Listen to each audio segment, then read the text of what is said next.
ఈ రోజే సబ్స్క్రైబ్ చేయండి, మీ ఫేవరెట్ షోస్ చూడండి. నువ్వు నా గురించి ఆలోచించకుండా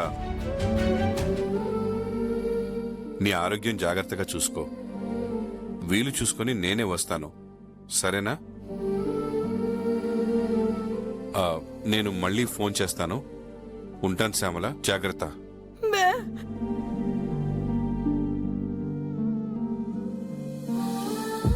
థ్యాంక్ యూ.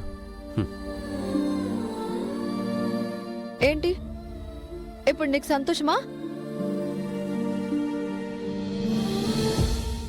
చామ్, ఎవరో ఫోన్ చేసినట్టున్నారు. ఎవరు చామ్? ఓ, అంకుల్ ఫోన్ చేశారా? అయితే మీరు హ్యాపీయేగా? మరి ఇంటికి వెళ్ళిపోదామా? చామ్, ఆంటీ ఓకే అంటున్నారు కదా, బయలుదేరదామా?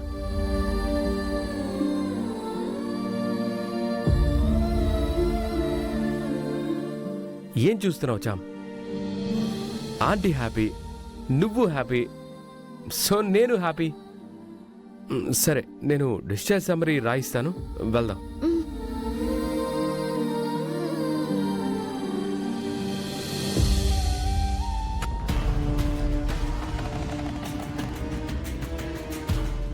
ఏదైనా పెంపకాన్ని బట్టే ఉంటుంది. నువ్వు కాల్ చేసి ఒకసారి మీ అమ్మా నాన్నల్ని పిలిపించు. అత్తారింట్లో ఎలా ఉండాలో పద్ధతులు నేర్పిస్తారు. రేపే పూజ. ఇప్పటికిప్పుడంటే ఎక్కడి నుంచి తీసుకురావాలి? ఇలా తీసుకురావాలి.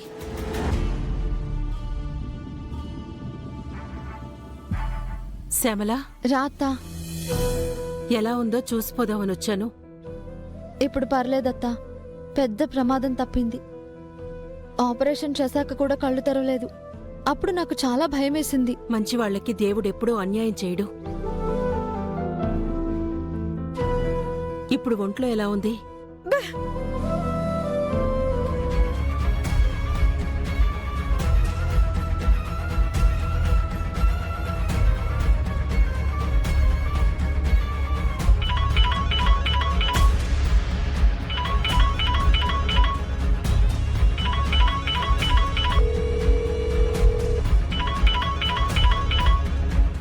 అక్క ఫోన్ చేస్తుందేంటి?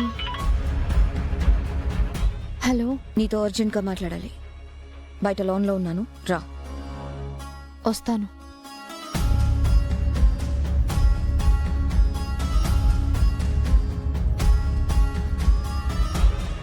అత్త, ఇప్పుడే వస్తాను, నువ్వు ఇక్కడే ఉండు.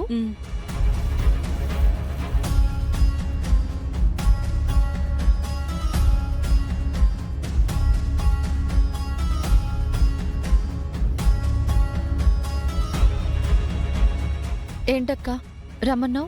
అక్క అన్నదని చెప్పానా? సరే చెప్పండి యువరాణి గారు. ఈ పని మనిషితో మళ్ళీ ఏం పని పడింది తమరికి? రేపు ఇంట్లో 16 రోజుల పండుగ చేయాలి. అమ్మా నాన్నని పిలిపించమంటున్నారు. అమ్ముంది, నాన్ననే పిలిపించాలి. నేను చెప్పేది వాళ్ళ గురించి కాదు. నన్ను దత్తత తీసుకున్నారని చెప్పాను కదా, ఆ అమ్మా నాన్న. నిన్ను చూస్తుంటే ఒక్కోసారి నాకు నిజంగా అమ్మా నాన్నలకి పుట్టావా లేదా ఎక్కడైనా దొరికావా అనిపిస్తుంది. లేకపోతే ఏంటి, కన్న తల్లి ఇన్సూరెన్స్ డబ్బులు కట్టలేదు, ఖర్చయిపోయాయి అని చాలా తేలిగ్గా చెప్పేశావు.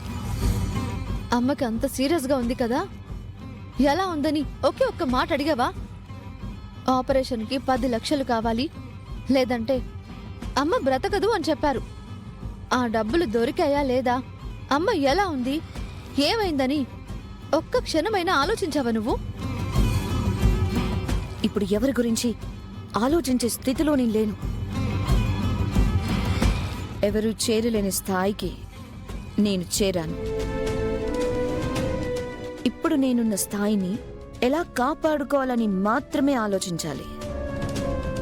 నేను బాగుంటే మీరు బాగుంటారు, అది గుర్తుంచుకోండి.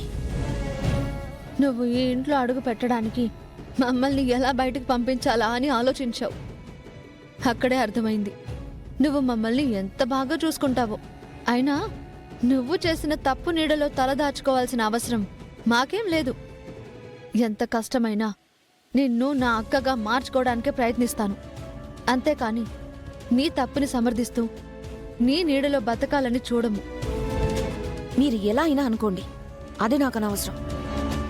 నాకు అర్జెంటుగా అమ్మా నాన్నలుగా నటించడానికి ఎవరైనా కావాలి. ఎవరున్నారు? ఉన్నవాళ్ళనే మీ అమ్మా నాన్నలని ఇప్పటికైనా నిజం చెప్పే. ఎలాగో పెళ్ళైపోయింది కదా, ఇప్పుడు నిజమని తెలిసినా 4 తిడతారేమో కానీ ఇంకేం చేయలేరు. నన్నెలా మళ్ళీ మీ పక్కన నించోబెట్టాలా? మీలాగా అక్కడ ఇక్కడ పని చేసుకుంటూ బ్రతుకుతుంటే చూడాలని మీ ఆశ, అంతేగా? మీ ఇంటి పని మనిషి కూతుర్ని అని చెప్తే మరుక్షణం నన్ను మెడపెట్టుకుని బయటికి గంటేస్తారు. మళ్ళీ ఈ ఇంటి వైపు కూడా కన్నెత్తి చూడనివ్వరు. హ, పని మనిషి కూతురుగా నిన్నెలా చూస్తున్నారో, ఈ ఇంటి కోడలుగా నన్నెలా చూస్తున్నారో తేడా తెలియడం లేదా? ఇప్పుడే కాదు, ఎప్పటికీ అలాంటి సాహసాలు నేను చెయ్యను. నేను చెప్పిన అబద్ధాల వల్లే నేను ఈ స్థాయిలో ఉన్నాను. నన్ను ఇలాగే బ్రతకనివ్వు. అర్జెంటుగా అమ్మా నాన్న అని ఎవరిని తీసుకురావాలో అది చెప్పు. కన్నవాళ్ళు కాని వాళ్ళని ఎవరినో ఎలా తీసుకురావాలని నువ్వు ఆలోచిస్తున్నావు. పాపం అమ్మ ఎంత కష్టపడుతుందే. నాన్న కనిపించట్లేదు, ఎక్కడ వెతకాలా అని నేను ఆలోచిస్తున్నాను.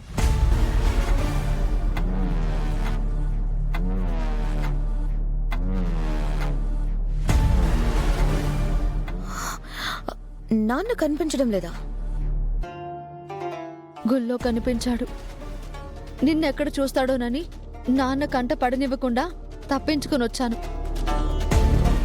ఆ తర్వాత నాన్న ఏమైపోయాడో తెలియట్లేదు. నాకు తెలుసు. తెలుసా? నిజంగా తెలుసా? తెలుసు. తెలిసి కూడా ఆలోచిస్తున్నావా?